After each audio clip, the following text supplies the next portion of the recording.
Question d'équilibre, c'est le podcast dédié à la recherche d'équilibre, voire même d'harmonie dans son corps, sa tête et sa vie. Que l'on soit parent, entrepreneur, salarié, bref, une vie bien remplie, que faire pour rester en forme et ne pas s'oublier? Je suis Sophie et je viens partager mes réflexions et mes outils autour de la santé, de la vie, de l'équilibre à trouver, et cela en mouvement. Et aujourd'hui, particulièrement, j'interviewe Leïla autour de son parcours et on va en découvrir un petit peu plus.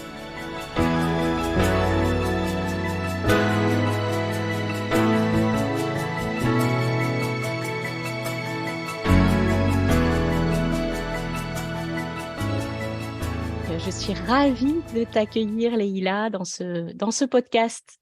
Bonjour Sophie, écoute, je te remercie d'avoir fait appel à moi, et d'autant plus que c'est ce que je te disais, j'avais écouté les autres podcasts et je trouve que ça donne envie de prendre soin de soi, les podcasts que j'ai entendus. Merci beaucoup, ça me touche. Je suis vraiment honorée de t'accueillir ici. On s'est rencontrés sur la formation que je suis avec David Laroche à l'EDEC. Et voilà, j'avais beaucoup aimé ta simplicité, la manière dont tu nous as accompagnés. Et donc, j'aimerais que tu te présentes déjà en quelques mots et que tu nous partages un peu ton parcours. D'accord. Bon, oui, effectivement, on s'est rencontrés à l'école de coaching de David Laroche. Alors, me présenter, aujourd'hui, donc, j'accompagne, je suis coach, donc j'accompagne les adultes et les adolescents dans le domaine émotionnel. L'idée, c'est qu'en fait, moi, en tant que coach, je suis profondément généraliste. La plupart des sujets m'intéressent, que ce soit un conjoint qui a une difficulté avec sa conjointe, ou un parent qui a une difficulté avec son enfant, ou un manager qui a besoin de passer un entretien d'embauche. Tout ça m'intéresse et ce sont des gens que j'accompagne et je me suis dit, mais c'est quoi le point commun en fait dans tout ça? Et je me suis rendu compte que le point commun pour moi dans ces difficultés qu'on peut rencontrer dans sa vie, eh bien, prend en partie sa source dans la dimension émotionnelle. Et l'idée, c'est de travailler en amont sur les émotions pour pouvoir ensuite, sur un profil émotionnel, pour pouvoir ensuite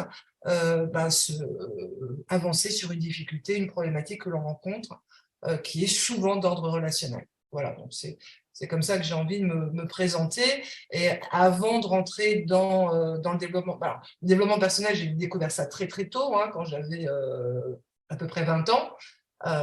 Mais j'ai eu d'autres vies avant le coaching. J'étais enseignante, professeure de français en collège. Et puis ensuite, j'ai voulu découvrir l'entrepreneuriat. Ça me tenait à cœur de monter ma propre boîte. Et donc, j'ai monté une agence de cours de soutien scolaire à domicile pendant 5 ans, qui m'a permis de passer du public au privé. Et c'est un sacré choc culturel. Ah ouais.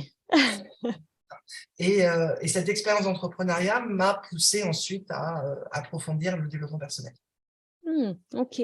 Et tiens, tu vois, c'est hyper intéressant parce que justement, il y a peut-être des profs qui nous écoutent. Et qu'est-ce qui t'avait donné envie d'aller dans l'entrepreneuriat? La liberté. Alors bien sûr, comme tu le sais Sophie, c'est une liberté toute relative. Pour autant, c'était vraiment l'idée de pouvoir avoir les coudées franches en fait, de pouvoir expérimenter et créer. Voilà. Moi, je pense que j'ai quelque chose d'assez profond dans la création, presque une frustration, tu vois, dans ce domaine-là de la création. J'aurais voulu peindre, être musicienne, tu vois, ou être écrivain. Ça, c'est encore possible, l'écriture. Et c'est cette idée, parce que pour moi, l'entrepreneuriat, c'est de la création. Il y a vraiment quelque chose, c'est même quelque part un parcours initiatique pour moi, l'entrepreneuriat, parce que ça te demande de te connaître vraiment pour pouvoir tenir le coup, justement, pouvoir garder son équilibre, pour pouvoir... parce que c'est régler des problèmes, en fait, l'entrepreneuriat. Il y a une partie qui est régler des problèmes, et puis il y a une partie aussi qui est de création. Et donc, ces deux... Alors, je ne le savais pas, c'était intuitif à l'époque, mais ces deux parties, en fait, de l'entrepreneuriat sont des domaines qui m'attirent énormément. Bon, régler les problèmes, parce que ça, c'est c'était quand même assez cool dans la vie d'apprendre à régler des problèmes. Et puis cette créativité, d'avoir les coups des franges, de pouvoir être libre. Si tu veux, quand tu fais un cours, tu es quand même relativement libre dans l'éducation nationale, mais de moins en moins. Et puis, il faut garder des normes, il faut suivre un programme, il faut répondre aux desiderata de l'éducation nationale. Et je me sentais un peu frustrée, en fait, en termes de créativité de ce que j'avais envie de mettre en place. Je me suis lancée dans l'entrepreneuriat.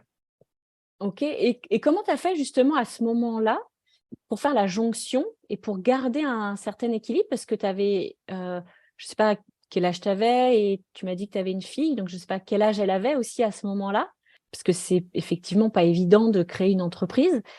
Donc, comment ça s'est passé pour toi? Ça a été. Moi, mon tempérament, c'est un peu de foncer. Je suis fonceuse. Donc, quand il y a quelque chose qui me plaît, pouf, je fonce. Et après, je me dis, c'était pas si bien que ça. Donc, alors, ma fille, à l'époque, elle avait 10 ans. Et je n'avais pas pris l'ampleur de ce que c'était, en fait, de passer être franche, du public au privé. Je n'avais pas du tout compris à quel point c'était un choc culturel. Est-ce que j'ai réussi à garder mon équilibre à ce moment-là? En tout cas, j'ai eu des années où j'étais très, très, très, très, très, très occupée. Et où je voulais tout faire bien en plus. Je voulais gérer mon entreprise correctement, m'occuper de ma fille au mieux, être une super femme. Enfin, je voulais être superwoman. Donc, j'ai fait ça pendant 5 ou 6 ans pour me rendre compte que c'était sans doute pas la meilleure façon de procéder. Parce que j'ai un tempérament, effectivement, comme une partie des gens, qui est de pousser, en fait, au-delà de mes limites. Et je ne suis pas très sûre que j'ai réussi vraiment à garder un équilibre pendant ces 5 ans. Et c'est sans doute ce qui m'a poussée à switcher ensuite, de passer de l'entrepreneuriat, cours de soutien scolaire, au coaching. Parce qu'à un moment, je me suis dit, mais voilà, il y a quelque chose qui ne fonctionne pas aussi bien que ce que je voudrais. Je fais tout bien.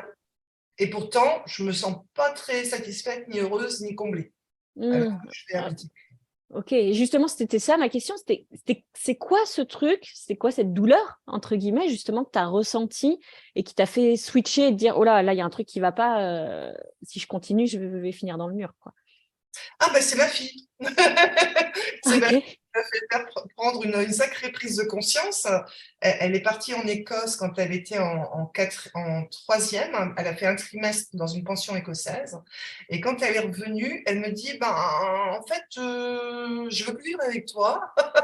Je préfère partir en pension. Alors, ce que je peux comprendre, parce qu'elle avait découvert ce que c'était que de vivre avec une fille unique, ce que c'est de vivre avec d'autres adolescents. Mais moi, ça m'a été une claque terrible en me disant, mais c'est fou parce qu'en fait, je fais tout. J'avais l'impression de tout faire pour qu'elle soit le mieux possible. Et pourtant, elle a envie d'aller ailleurs, de partir. Et donc, elle est allée dans une pension internationale. Et à ce moment-là, je me suis dit, mais qu'est-ce qui se passe en fait? Qu'est-ce qui fait que ça ne fonctionne pas? Et je me suis rendu compte que la fameuse charge mentale, tu sais, dont on parle, c'est qu'en fait, j'étais en charge mentale tout le temps, permanente. Donc, quand j'étais au travail, je pensais à ma fille. Quand j'étais avec ma fille, je pensais au travail. Et que la qualité de présence, justement, que moi j'avais apprise à travers la méditation Vipassana que je fais depuis l'âge de 20 ans, eh bien, je l'avais perdue. C'est-à-dire que j'étais souvent préoccupée. Donc, même quand j'étais avec ma fille et que j'essayais de lui donner le meilleur de moi-même, eh bien, mon esprit était ailleurs, en train de penser aux clients, au chiffre d'affaires, etc. Et puis, bon, je pense qu'elle avait, moi, elle me l'a expliqué, mais on était tellement fusionnels qu'elle, ça a été presque instinctif à un moment de vouloir prendre son envol, et c'est très bien, c'est très bien comme ça. Et c'est à ce moment-là que je me suis fait une remise en question en me disant, mais voilà, je fais beaucoup de choses, je fais. Pour autant, est-ce que je suis quelque part, est-ce que faire, c'est être, etc. Cet équilibre entre le faire et l'être. Et ça, tu en avais déjà conscience grâce à la méditation, justement? Ou c'était… Oui, la méditation vipassana, oui, tout à fait. Okay. Mais après, voilà, c'est-à-dire qu'en fait, on est dans une société, je ne vais pas faire de généralité hâtive, mais surtout dans l'entrepreneuriat, on va être poussé à aller dans le faire, dans la concrétisation, dans l'atteinte d'objectifs, dans l'atteinte de résultats. Et même si j'avais eu des années de méditation vipassana avec de nombreuses retraites de 10 jours en silence, eh bien, à ce moment-là de ma vie, j'ai perdu ça, en fait, perdu ce… Oui, comme si tu avais été rattrapée par ce train-là très rapide, enfin, comme tu dis, de toujours faire, toujours faire, toujours faire, et tu en avais oublié presque, finalement. Exactement, c'est exactement ça. Et comme une… Oui, voilà, une forme, alors je ne vais pas dire de dépersonnalisation, mais j'étais tellement prise, en plus c'était un nouvel univers, l'entrepreneuriat, je ne connaissais pas, je ne savais pas ce que c'était, enfin, j'ai tout appris sur le tas, je n'avais pas de formation en commerce ou en gestion, quoi que ce soit, donc j'ai tout appris à ce moment-là, et c'est vrai qu'à un moment j'ai dit, mais stop en fait, qui je suis moi dans tout ça, qui je suis, et je suis revenue à ma source en fait, qui est la méditation. Et c'est vrai que pour moi, justement, puisque le sujet de ton podcast, c'est l'équilibre, la méditation a été pour moi et est pour moi une pratique qui est vraiment, comment dire, primordiale dans le maintien d'une forme d'équilibre et émotionnel et mental. Donc, ce que tu me dis, c'est que du coup, à ce moment-là, donc, il y a eu une partie, donc tu es allée dans le coaching, mais c'est à peu près au même moment où tu t'es remise aussi à méditer et t'es replongée dans le Ah oui, vipassana. complètement. C'est complètement complémentaire. Moi, quand j'ai découvert le coaching, j'ai été bluffée, parce que la méditation vipassana, tu vois, j'en ai fait pendant 30 ans. Hein. Donc, j'étais bluffée de voir, donc en assistant à des retraites, en assistant à plein de choses, de voir la complémentarité entre la méditation vipassana et puis aussi toute la philosophie qu'il y a autour du bouddhisme et le coaching. Alors là, ça m'a bluffée parce que donc j'ai fait 2 écoles de coaching et j'ai fait donc Coach Academy et l'école de David Laroche et je voyais tous les liens qui se faisaient entre les deux et je trouvais ça magnifique en fait. Je me disais, mais c'est génial en fait, parce que c'est vrai que la méditation, c'est super intéressant pour l'équilibre émotionnel et mental. Après, pour la mise en action dans la vie de tous les jours, je trouvais que ça atteignait un peu ses limites, si tu veux. Ça me permet effectivement d'être plus ou moins sereine. Hein, tout ça, on tend vers quelque chose, hein, c'est ça que je dis. Hein. J'atteins pas un état de sérénité comme ça. Mais alors, ça m'aide de ce point de vue-là. Mais pour la vie de tous les jours, pour le quotidien, pour comment je gère avec mon enfant, comment je gère avec mon travail, je trouvais que la méditation atteignait ses limites. Et donc, le coaching arrivait en complémentarité totale. Du coup, j'avais d'une part travaillé la présence, travaillé la maîtrise de moi sur le plan émotionnel et mental avec la méditation et comment passer à l'action avec le coaching. Et je trouvais ça… Mais d'ailleurs, ils ont, entre le coaching et la méditation, la philosophie bouddhiste, il y a de nombreuses connexions à la base, dont l'école stoïcienne, en fait. Hein. L'école stoïcienne qui a beaucoup influencé le Bouddha et qui a beaucoup influencé le coaching hein, à travers… Avec la neuroscience Voilà. Pardon ? Avec la neuroscience aussi. Oui. Ça se rejoint énormément, les connaissances maintenant qu'on peut avoir.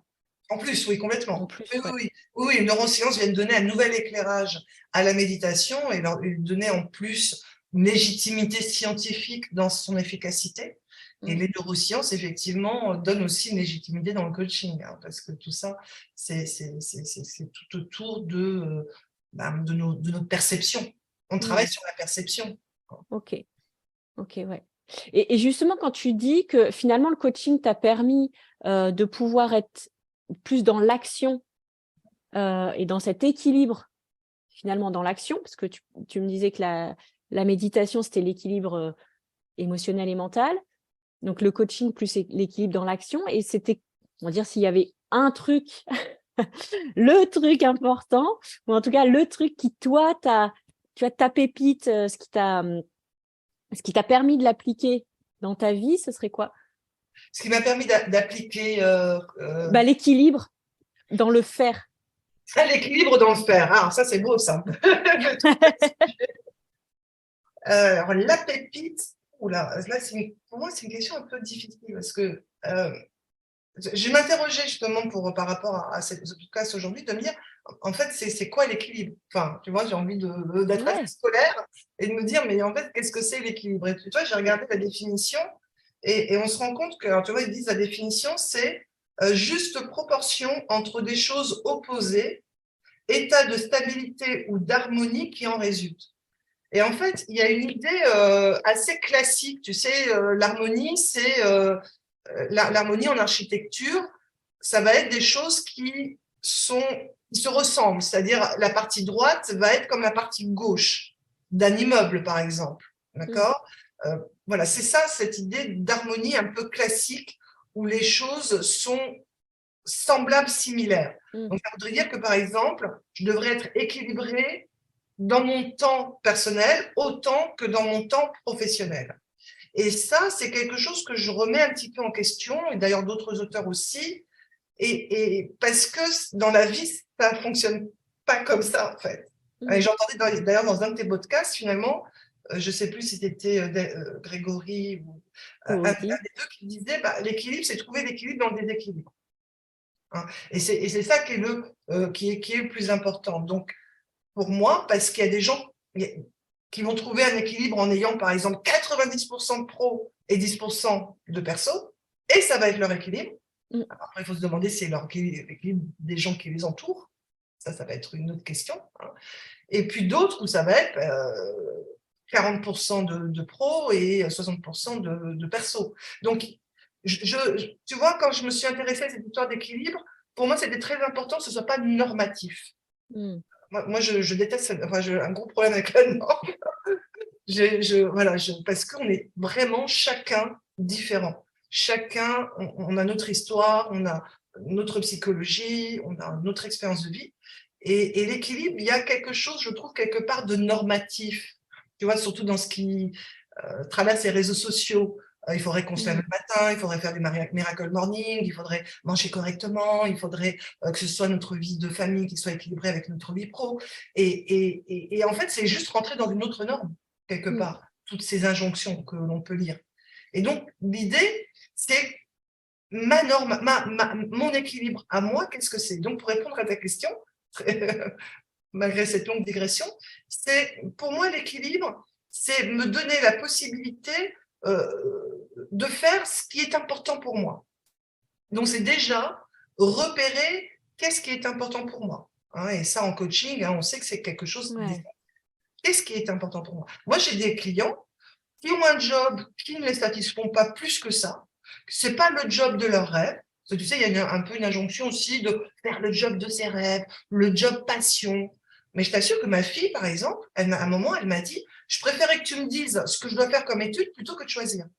Parce que des fois, la liberté comme ça, c'est… Tu vois, je vois, il y a des montagnes derrière toi, et, parce qu'on est en face à face en Zoom, et parfois, la liberté, c'est anxiogène. Tout à fait.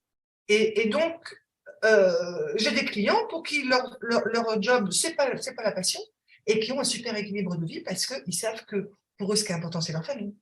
Ou pour eux, ce qui est important, c'est leurs amis. Ou pour eux, ce qui est important, c'est de faire de la peinture. Et qu'ils arrivent à trouver un équilibre comme cela. Et ils n'ont pas besoin d'aller chercher un job qui soit le job de leur rêve, la passion, le truc, le machin. Donc, c'est un peu ça. Je dirais, pour trouver mon équilibre, c'est qu'est-ce qui est important pour moi et comment je vais organiser ma vie pour pouvoir honorer ça. Super. Ça, c'est une sacrée pépite. Parce que comme tu dis, effectivement, il y a pour beaucoup de gens, on ne sait pas. On ne sait pas ce qui est important pour nous. Oui. Parce qu'on ne prend plus le temps de se poser la question. Et c'est vrai que s'il y avait un truc à retenir, là, ce serait ça. Déjà, posons-nous la question, posez-vous la question de, tiens, qu'est-ce qui est important? C'est ça. Et qu'est-ce qui est important, ça ne veut pas dire obligatoirement qu'est-ce qui est passionnant. Parce que, tu vois, j'ai vraiment vécu une période du coaching où il fallait qu'on soit passionné, il fallait qu'on ait une mission de vie, il fallait qu'on fasse un job passion, etc. Mais en fait, on retombait dans d'autres injonctions qui étaient tout autant paralysantes que celles qu'on essayait de quitter, qui étaient travail, famille, patrie. Hein, tu vois, enfin, j'exagère un peu, mais qui étaient les normes traditionnelles. Qu'on essayait, justement, on se disait, ces normes-là ne correspondent pas, donc j'ai envie de trouver autre chose, et on retrouvait d'autres normes, qui étaient, je trouve, tout aussi paralysantes, finalement, tu vois. Et je ne sais plus ce que je voulais dire, j'étais partie sur quelque chose, et cette idée, oui, de ce qui est important, ça ne veut pas dire obligatoirement de ce qui est passionnant. Parce que si je veux obligatoirement trouver quelque chose de passionnant, il y a des gens qui ont la chance d'avoir une vocation, qui savent à 8 ans, 9 ans, qui vont devenir artistes ou qui vont devenir médecins, et c'est génial, et tant mieux pour eux. Mais c'est pas la majorité des gens. Et donc, il y a une espèce de complexe qui peut se faire par rapport à ça, et notamment chez les ados qui sont une période d'âge qui m'intéresse beaucoup, moi, et où ils se disent, ah, j'ai pas de passion. Parce qu'en plus, ils sont entourés par ça. Sur YouTube, tu vois, sur les réseaux sociaux. Ils voient plein de gens qui ont l'air passionnés, en tout cas. Et du coup, ça les met en complexe. Donc, c'est trouver ce qui est important pour nous. Ça ne veut pas dire ce qui est passionnant pour nous. C'est, OK, qu'est-ce que j'aime? Qu'est-ce qui me fait plaisir? Qu'est-ce qui m'épanouit? Où est-ce que j'ai envie de passer du temps? Et si c'est passer du temps avec ma famille, c'est ça, ce serait ça pour moi l'équilibre, hein, c'est trouver un mode d'être où je vais pouvoir consacrer une grande partie du temps avec ma famille. Si pour moi ce qui est important c'est mon travail, eh ben c'est pareil, ça va être trouver un mode d'être, un mode d'organisation qui va me permettre de passer beaucoup de temps dans mon travail, etc. Ouais, j'aime beaucoup comme tu résumes les choses, et c'est tout à fait ça. Et c'est vrai que d'ailleurs je voulais faire un podcast, enfin un épisode là-dessus sur toutes ces injonctions de comme tu dis, il faut avoir sa mission de vie, et puis pour être équilibré, il faut penser positif, et puis ci, et puis là, où en fait, moi je me suis sentie à un moment donné complètement asphyxiée par ça, et perdre pied, et puis à se sentir surtout tellement loin de tout ça, que plutôt que de me motiver, ça me mettait plus bactère, quoi, presque. Exactement. Et au final, de vouloir aussi absolument un équilibre, ça déséquilibrait plus qu'autre chose, quoi. Exactement. C'est fou, hein, et je l'ai vécu ça aussi, hein, Sophie. Donc, je pense que c'est. Hein. Moi aussi, j'ai essayé de faire le Miracle Morning, me lever le matin, et j'ai aucun mépris par rapport à ça, parce que ça va correspondre à une certaine catégorie de personnes. Il y a des personnes pour qui ça va aller, à qui ça va convenir. Moi, j'adore les humoristes. Hein. Ma grande source d'inspiration, ce sont les humoristes. Hein. J'adore Blanche Gardin, j'adore notamment elle. Et c'était drôle. Alors, il y a Thomas VDB notamment, qui disait une fois, il disait, en fait, moi, il fallait que je trouve un job, hein, il fallait que je travaille, parce que c'est comme ça dans la société, il faut trouver un travail pour gagner son argent. Et il disait, donc j'ai essayé de trouver un travail où je pouvais me lever à midi. Il m'a fait mourir de rire. Mais j'ai trouvé ça extraordinaire, tu vois, parce que quand tu regardes au niveau des artistes, est-ce que les artistes vont être dans un mode de vie comme ça, très formaté, à se lever le matin très tôt? Alors, je parle beaucoup de ça parce que je pense que tu l'as compris, je ne suis pas du matin. Et en fait, non. Et ce serait peut-être terrible de dire à Von Gogh de faire un Miracle Morning, si tu veux. Donc, bon, lui, il a beaucoup souffert avec sa maladie, mais l'idée, c'est ça, c'est en fait de trouver le prisme en fait qui nous correspond, hein, le prisme qui nous correspond, et de garder justement dans le domaine du développement personnel son esprit critique. Il y a un côté peut-être parfois gourou qu'il peut y avoir dans le développement personnel. Gourou, sachant que gourou au départ c'est un enseignant en Inde. Un gourou c'est pas une secte en fait. Oui, Hein. c'est pas mal. Pardon? Oui, enfin, c'est devenu péjoratif, mais au départ, ça ne l'est pas, en tout cas. Exactement. Donc, au départ, un gourou, c'est un enseignant, en fait. Hein. Mais il peut y avoir ça un peu dans le développement personnel, et que moi j'ai vécu d'ailleurs, hein, personnellement, où je vais être fascinée par quelqu'un en me disant, ah, ça y est, il a tout compris, elle a tout compris, et puis à vouloir appliquer, en fait, ses recettes, à me les appliquer à moi et de me rendre compte que ça ne fonctionne pas, et comme tu le disais très bien, ça peut même être anti-productif. Hein. Et l'idée, c'est ça, c'est pour ça que finalement, moi j'en arrive toujours à ça, c'est que la meilleure manière d'évoluer dans l'existence, c'est la lucidité. C'est la lucidité. C'est être lucide. Ça c'est ça qui est pour moi aussi un grand socle en fait pour l'équilibre personnel. C'est la lucidité. Développer cette lucidité. Le discernement. Qu'est-ce qui se passe pour moi? Qu'est-ce qui se passe dans cette situation? Qu'est-ce qui se passe avec cette personne? C'est ça. Oui, tout à fait. Je partage. Et aussi, ce que j'aimerais savoir, ce qui peut intéresser aussi, j'imagine, du monde, c'est qu'est-ce qui t'a amené justement à aller vers la méditation? Parce que tu me disais, tu as commencé super jeune, à Mmh. 20 ans, Mmh. et c'est pas donné à tous les jeunes de commencer la méditation à 20 ans. Enfin, c'est vrai que c'est pas forcément commun. Donc, je sais pas si tu as envie de nous partager ça, mais Oui, alors aujourd'hui, ça l'est de plus en plus, hein, ça c'est vraiment chouette, hein. Dans ma génération, effectivement, faire la méditation à 20 ans, d'ailleurs, quand j'avais commencé, j'avais un petit peu la trouille, tu sais, d'aller un peu peur d'aller parce que j'allais dans des espèces de monastères, en fait, hein, bouddhistes en France. mmh euh, et du coup, j'avais lu plein de choses sur les sectes pour essayer de me dire, OK, je n'ai pas envie de rentrer dans quelque chose. En fait, non, pas du tout. J'ai juste rencontré des enseignants. Et ça a été une prise de conscience. Pourquoi je me suis lancée dans la méditation? Je m'en suis rendu compte a posteriori, lors d'un atelier avec Martin Elward, qui est donc un enseignant de méditation ici, qui est dans le sud-ouest de la France. Et il nous avait demandé, il nous avait dit, voilà, pendant cette méditation, posez-vous la question, essayez de voir, d'explorer, qu'est-ce qui fait que vous méditez? Et là, j'ai eu une espèce de révélation. J'ai dit, bah, en fait, j'essaie de méditer parce que je veux maintenir mon équilibre mental. Et je veux maintenir mon équilibre mental, moi, ayant vécu de 12 ans à 18 ans avec ma maman, toute seule, enfin, parce que ils étaient divorcés.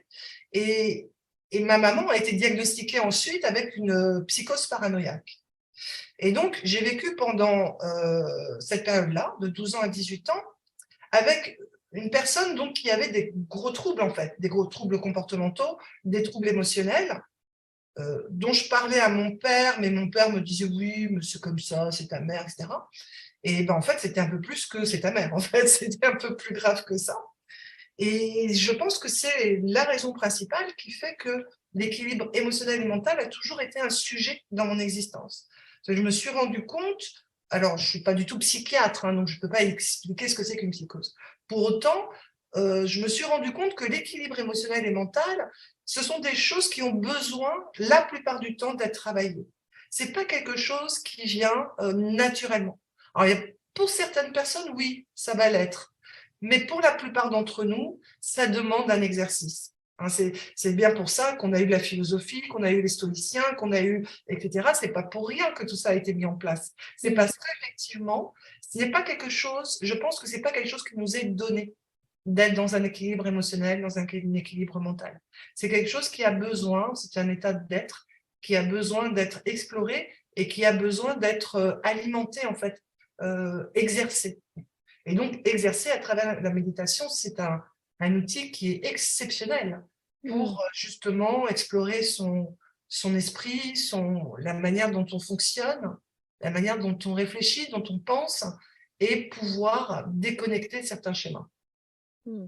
Et ouais. Ouais, ouais, et donc au final, au début, quand tu es rentrée, enfin quand tu es rentrée, oui, la première fois dans un monastère, ça t'attirait, mais tu savais même pas pourquoi finalement? C'est juste ou il y avait quand même une notion de peur de te sentir déséquilibré? Pas du tout. C'est Non, exactement ce que c'était tu dis. À chaque fois, je réfléchis à me dire, mais comment je me suis retrouvée dans cette salle de méditation la première fois, de la même manière qu'à chaque fois, je me dis, mais comment je me suis retrouvée dans l'école de coaching de David Laroche. C'est toujours très curieux parce que je ne suis pas capable de reprendre en fait le schéma. Qu'est-ce qui a fait qu'à un moment, mmh. j'ai commencé à m'intéresser à la méditation, à chercher sur Internet. En plus, à l'époque, j'étais à Paris, donc c'était vraiment super facile. Et à me retrouver dans cette salle de méditation. Dont je me souviendrai OK. toujours, c'était avec une femme qui est en Suisse.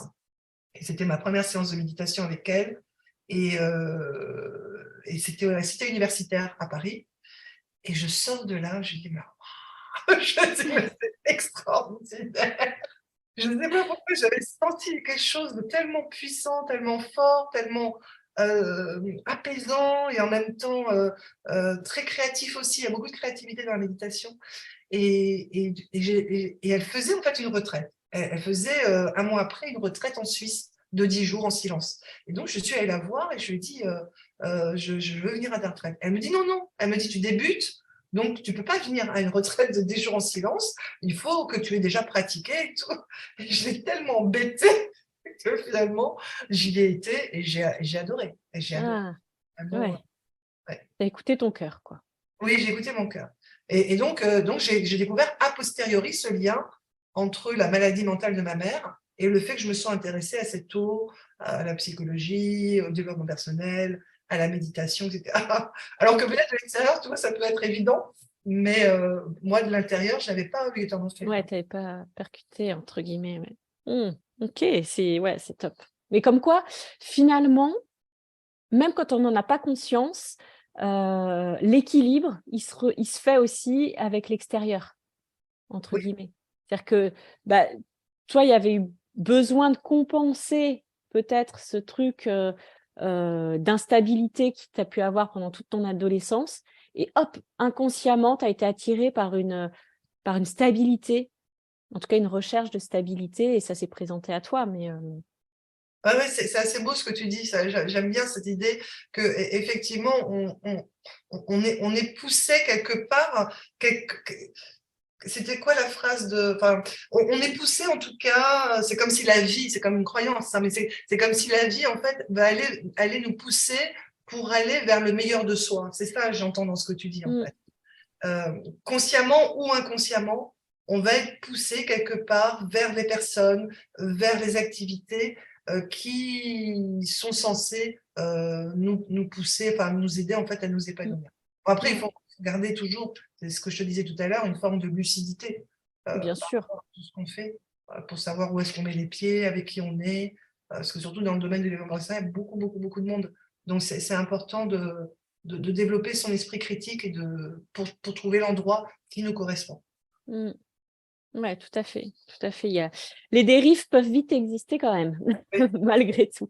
D'où aussi l'importance de bien se connaître. Et c'est ce que tu disais en tant qu'entrepreneur, où là, tu as finalement appris aussi beaucoup à te connaître. oui, oui, je trouve que l'entrepreneuriat, pour ça, c'est une école formidable parce que tu connais en tant que coach hein, cette manie qu'on a, de souvent reporter la responsabilité sur l'extérieur, tu vois, la responsabilité de nos problèmes, de mes problèmes, ça va être l'extérieur, ça va être parce que ma fille c'est une ado et que j'arrive plus à la tenir, parce que, alors c'était pas le cas de ma fille, mais voilà, ça peut être ça, parce que l'État me prend trop d'impôts, parce que ce client, il est insupportable, etc. etc. Ça va être vraiment une démarche assez naturelle de rendre l'extérieur responsable de nos difficultés. Sauf que l'entrepreneuriat, il ne t'autorise pas ça. C'est-à-dire que si tu fonctionnes comme ça, tu vas vite fermer ta boîte. Ouais, c'est ça. Comment te Exactement. dire, mais c'est des clients, oui, mais ils n'aiment pas mon produit, oui, mais en fait, ça c'est trop cher, etc. Bah, tu vas vite fermer ta boîte. Et donc, ça te pousse effectivement à un moment à te dire, c'est quoi ma responsabilité là-dedans? C'est quoi ma responsabilité dans le fait que mon produit fonctionne pas très bien, par exemple? Mm. C'est peut-être parce que je l'ai pas adapté suffisamment en fait au goût du public, etc. C'est quoi ma responsabilité si, alors là je parle des problèmes, hein, si j'ai un souci avec ce client, c'est sans doute que je suis obligée d'aller voir comment j'ai parlé, comment je lui ai parlé, comment ça s'est passé, quel est le processus que j'ai utilisé avec lui. Hein. Et, et donc, ça pousse à une forme d'introspection. Hein, parce qu'on croit que les entrepreneurs, c'est une espèce de brutes épaisses là, qui foncent, qui foncent, qui foncent. Ça, c'est pareil, hein, c'est un fantasme de l'entrepreneur. Hein. L'entrepreneur qui serait le rouge du disque, qui serait que ça, du test disque des couleurs, tu sais, Ouais, rouge, vert, tout à jaune. fait. Et on croit que la dernière fois, j'ai fait un test à un entrepreneur et il était tout frustré parce que il a une dominante jaune. Jaune, c'est les gens qui sont plutôt communicatifs, qui ont besoin d'affectif en fait dans leurs relations. Et à la fin du test, à la fin du débrief, il était tout content parce qu'il avait découvert une manière de communiquer dans sa communication qui serait beaucoup. Et il l'a constaté quand il était vraiment dans son jaune. Eh ben, les gens répondaient favorablement à ses vidéos. Alors que quand il s'astreignait à vouloir être le rouge qui fonce, qui va vers le résultat et qui est plus directif, les résultats, en fait, en termes de likes et de réponses sur ces vidéos étaient moindres. Et j'ai Mm. vu d'ailleurs sa, sa communication évoluait depuis, c'était assez drôle. Et voilà, donc c'est vrai que l'entrepreneuriat te demande de te connaître. Parce qu'on n'est pas tous, voilà, on a tous notre couleur, et plus on va être en mesure de développer cette couleur-là, de développer qui on est profondément. Donc, on peut être peut-être quelqu'un justement, comme lui, de plus sociable, de plus communicatif. Et bien, plus on a de chances que notre entreprise puisse se développer. Elle ne va pas se développer suivant une norme et un schéma imposé, mais suivant notre personnalité, surtout aujourd'hui, où les gens, alors dans notre domaine d'autant plus, où les gens sont à la recherche d'authenticité. Ils sont à la recherche d'une personne authentique, réelle, qui leur parle directement, et pas d'une image de coach qui réussirait tout et qui serait qui serait un modèle, en fait. Hein. Donc oui, l'entrepreneuriat, c'est assez étonnant de ce point de vue-là, en termes de connaissance de soi, d'approfondissement de connaissance de soi. Ouais. Et là, ce que tu me partages, ça me fait penser vraiment à cette image aussi d'aller surfer sur nos comment dire, ce qu'on appelle maintenant la zone de génie, plutôt que de lutter contre un truc où, comme tu dis, il faut être bon partout, il faut faire ça parce qu'on m'a dit qu'il fallait faire ça, et que c'est les clés de l'entrepreneuriat ou de la réussite. D'ailleurs, c'est pas que dans le domaine de l'entrepreneuriat, mais alors qu'il s'agit juste de prendre un petit peu plus de recul, de se connaître et d'aller vers nos forces plutôt que de lutter contre nos faiblesses, quoi. Exactement, exactement. Ça, c'est très important, parce que c'est vrai que, en tout cas pour moi, ça a fonctionné comme ça, c'est-à-dire qu'il y avait une image, en fait, de l'entrepreneur. Alors déjà, c'est Steve Jobs, Jeff Bezos, Elon Musk, etc. Bon, déjà que des hommes, donc moi, je saturais un peu de ça. Et puis, il y a un fantasme, en fait, par rapport à l'entrepreneur qui aurait ce profil supposé, d'ailleurs, disons. Hein, parce que, par exemple, Zuckerberg de Facebook, je ne suis pas du tout sûre que ce soit un rouge. Il s'est entouré d'entrepreneurs voilà, qui avaient la niaque et qui étaient orientés résultats, mais lui, j'en suis pas sûre, par exemple. Hein. Je crois que dans ses couleurs disques, il n'est pas rouge du tout. Donc, on a évolué avec une image de l'entrepreneur. Hein, qui doit être hyper autodiscipliné, qui est hyper orienté résultat, qui est hyper bleu aussi, avec un côté très rationnel. Et si on est dans ce moule-là, on va réussir. Alors qu'en fait, c'est pas du tout la réalité. La réalité, c'est qu'il y a plein d'entrepreneurs. Bon, il faut de l'autodiscipline hein, pour l'entrepreneuriat. Ça, je pense que ça, on peut difficilement en faire l'économie. Hein, puisqu'on est à notre compte. Hein, donc, on n'a pas un cadre dans lequel on s'inscrit, c'est nous qui créons le cadre. Hein, donc, il y a une forme d'autodiscipline qui est incontournable. Mais après, la manière dont tu vas t'autodiscipliner est différente, la manière dont tu vas communiquer est différente. Il y a des leaderships qui sont des leaderships jaunes, qui sont basés sur la convivialité, l'échange, etc. Il y a des leaderships qui vont être verts, qui vont être plus sur la méthode, le soin du groupe, etc., prendre soin du groupe. Enfin bref, des leaderships bleus, des leaderships rouges, hein, suivant les 4 couleurs disques, et le savoir, en prendre conscience, pour pouvoir aussi s'entourer des bonnes personnes, si nécessaire, hein, pour pouvoir compléter tout ça. Mais du coup, en termes de communication, effectivement, ça fait la différence. Mais on fonctionne beaucoup avec des... Enfin, même en tant que maman, par exemple, moi j'ai une maman la dernière fois, elle me dit à mon âge, je devrais être épanouie. Alors bon, j'ai ri intérieurement, hein, je parie devant elle, mais on fonctionne beaucoup, enfin en tout cas, je peux dire on fonctionne beaucoup, je pense, avec des fantasmes, des représentations de ce que devrait être un entrepreneur, de ce que devrait être une maman, de ce que devrait être un adolescent épanoui. Et en fait, quand on prend un peu de recul, ben, on se rend compte que ben oui, ton adolescent, il va peut-être te poser problème là, à ce moment-là, et tu vas avoir la sensation que c'est compliqué. Mais si on se met du point de vue d'un ange, par exemple, et qu'il voit toute sa vie, il va bien voir que cette période de sa vie, elle va le construire, lui en tant qu'adulte, etc. Donc, en fait, je me perds un petit peu là. Mais l'idée, c'était, ce que je voulais développer, c'était cette idée on fonctionne avec des fantasmes, des représentations qui sont souvent fausses de ce que devrait être un entrepreneur, une maman, une conjointe, etc. Et la seule manière de lutter contre ça, en tout cas de ne pas s'y contraindre, parce qu'au bout du compte, on n'y arrive pas. Hein. Enfin, si on veut coller, je ne sais pas si tu es d'accord avec moi, Sophie, mais si on veut vous coller Un fantasme. Pardon? Si on veut coller à un fantasme.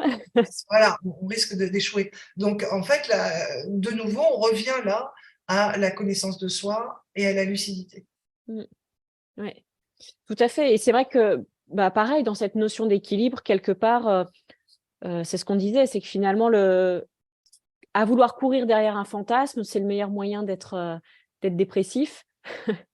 Parce que justement, il y a ce truc mais en fait, c'est pas la bonne direction. C'est pas la bonne direction à prendre. Donc, change de direction et reprends ta boussole et va chercher le plaisir et non pas le fantasme.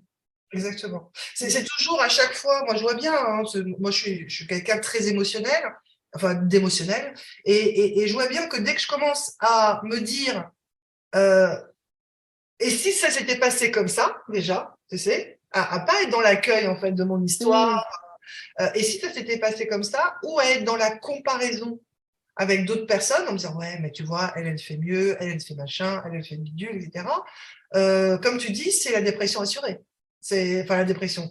La dépression, c'est un grand La mot. déprime, quoi. Enfin, en tout Voilà, cas, c'est un mal-être assuré. Hein. Et ça, c'est du fantasme, effectivement. C'est du fantasme que la vie aurait pu se passer différemment, ou du fantasme de l'entrepreneuse qui réussirait mieux que moi et que j'imagine. En plus, je ne fais que présumer.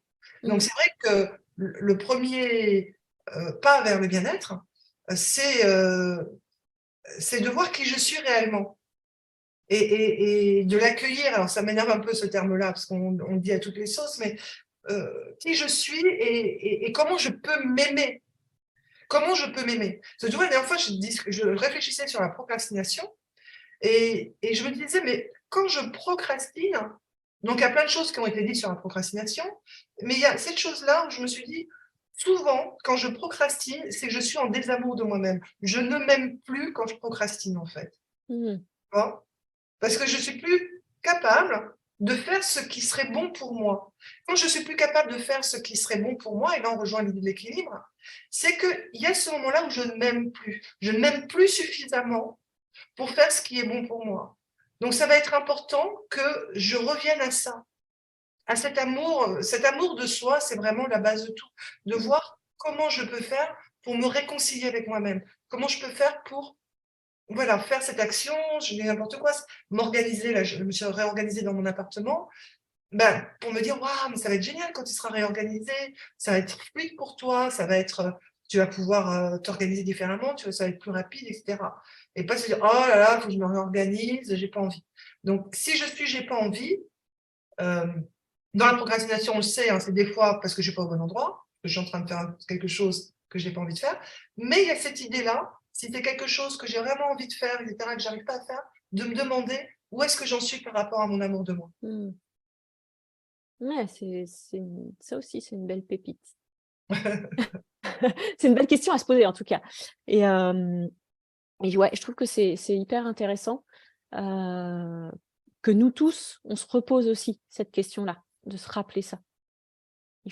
Quel est notre degré, en fait, d'amour et de la manière dont on s'honore soi-même. J'aime bien aussi ce mot-là, moi, la manière de s'honorer. Complètement. Ouais, ouais. Et s'imaginer, comment je ferais avec mon enfant, comment je ferais avec, pour que ce soit, c'est très simple, hein. Comment je ferais avec mon enfant, comment je ferais avec ma meilleure amie, comment je ferais avec une personne que j'aime vraiment. Hein. Et moi, dans tout mon parcours, finalement, j'en suis arrivée à ça. Je dis la chose la plus importante, c'est comment je m'aime moi. Comment, voilà, pour moi, c'est l'essentiel. Alors, ça ne veut pas dire que c'est allez, hop, je m'aime, et puis tout va bien. Hein. Mais Ouais. c'est voilà, d'œuvrer en fait, de continuer dans comment je peux m'aimer. Okay. Plus je vais m'aimer, et plus je vais être en mesure de me développer, d'être dans un équilibre assez net. Quand je m'aime, je suis équilibrée en fait. Quand je m'aime, je vais faire ce qu'il faut pour me coucher tôt, je vais faire ce qu'il faut pour manger correctement, je vais faire ce qu'il faut pour pas me mettre en conflit inutilement avec des gens, je vais faire ce qu'il faut pour faire les choses à temps en fait, dans une espèce de paix intérieure. Et quand je ne fais plus tout ça, il y a quelque chose de cet ordre-là. Il peut y avoir quelque chose de cet ordre-là. Ouais. Ça répond finalement à la question que je voulais te poser de, en gros, qu'est-ce que tu fais pour te bichonner, tu vois, pour prendre soin de toi. Et finalement, c'est ça. C'est Alors, totem. chez moi, c'est pas naturel, tu vois, de me bichonner. C'est quelque chose sur lequel j'ai besoin Des fois, je voyais, quand j'étais à la fac, je voyais des copines, alors elles apportaient, tu sais, leur mug de thé. Et la manière dont elles ouvraient leur mug de thé, je sentais qu'elles étaient en train de prendre soin d'elles. Tu sais, Mmh. elles ont les mains sur le mug, elles sont recueillies vis-à-vis d'elles-mêmes, elles se font du bien, tu vois. Et je me disais, ouais, chez moi, c'est pas super naturel. J'ai besoin d'être attentive en fait pour prendre soin de moi. Et principalement, ça, bon, c'est la méditation, donc ça c'est vraiment Mmh. une base. Et puis ça va être en contact avec des gens. Pour moi, c'est très important d'être en contact avec des gens que j'apprécie et qui m'apprécient. Ouais, ok. Le contact physique et puis le partage, c'est ça? Oui, oui, oui, tout à fait. Ouais. Ok, super. Merci Leïla, en tout cas, pour tout ça. Je pense qu'on va arriver à la fin. J'ai même pas checké C'est le très temps, bavarde, mais hein. ouais, mais c'est tellement La intéressant. parole, Moi, j'adore. Et donc, comme tu as déjà entendu des podcasts, tu sais aussi que j'aime bien demander le livre, enfin en tout cas un livre que tu conseillerais, ça peut être un livre en ce moment, ça peut être un livre qui a, entre guillemets, changé ta vie, mais en tout cas qui a eu de la valeur pour toi et que tu aimerais nous partager. oui. Alors j'avais préparé, parce que justement, Cool. un livre qui m'a complètement, comment dire, remise en, enfin, qui m'a impacté vraiment, c'est avoir le courage de ne pas être aimé. Donc, Ah, Ichiro Kishimi et Fumitake Koga. Donc, je le lis hein, parce que je l'ai sous les yeux. Euh, et franchement, j'invite les gens à lire ce livre-là et à prendre le temps. Parce que comme c'est un dialogue, moi, j'ai vu des gens qui faisaient des commentaires de ce livre en disant oui, mais bon, finalement, comme s'ils avaient tout compris au bout de 3 pages. Non, non, c'est un livre qui est extrêmement profond et qui demande vraiment de l'attention et à être lu et relu et relu. Et c'est très puissant, ça. Ça vient de Adler, hein, de la philosophie du psychanalyste Adler, ou psychologue plutôt, Adler, qui a énormément inspiré le coaching. Et ah, c'est ok. voilà, un exposé de ces principes fondamentaux. Voilà. Et pour quelque chose de plus concret, je peux t'en donner un autre si tu veux, Ouais, c'est Le pouvoir des habitudes de Charles Duhigg. Le ok. pouvoir des habitudes de Charles Duhigg. Alors attends, c'est vraiment celui de Charles Duhigg, hein, parce qu'il y a un autre livre qui est fait par quelqu'un d'autre. Et là, c'est très pratico-pratique. Si tu as envie de changer une de tes habitudes, te lever à 6 heures du matin, ou qui correspond à tes valeurs, hein, on est d'accord. Eh bien, prends ce livre parce qu'il est, voilà, il est extrêmement efficace, concret, pratico-pratique et très intelligemment fait. D'accord, ok. Bah, super. En plus, c'est 2 livres que je ne connais pas, donc c'est parfait. Merci pour ces pépites. Et tu me redonneras l'orthographe pour le premier des Oui, deux, d'accord. Oui, des deux acolytes qui ont eu leur dialogue. Bon, bah, c'est super. En tout cas, je te remercie énormément, Leïla, pour le temps que tu nous as accordé, que tu m'as accordé. Et merci beaucoup, beaucoup, beaucoup. Juste peut-être, si j'aimerais que tu partages avec nous aussi comment les gens peuvent te retrouver. Comme tu es coach, tu dois avoir une page certainement oui. pour te En tout cas, retrouver sur merci les Sophie, réseaux. c'était un vrai plaisir de pouvoir voilà, m'exprimer comme ça, en toute liberté. C'était très agréable, j'ai passé un bon moment. Et pour me retrouver, eh bien, il suffit de faire Leïla, L-E-I-L-A, Amio, soit sur Google, et vous tombez sur mon site, ou alors sur Facebook, ou alors sur Instagram et LinkedIn. Mais moi, je suis très Facebook et mon site. Voilà. Et Ok, là, donc vous pourrez surtout Facebook et ton site. ouais. D'accord, ça marche. Super. Eh ben, merci beaucoup et je te dis à très vite, à très bientôt et belle continuation à toi. Oui, merci beaucoup.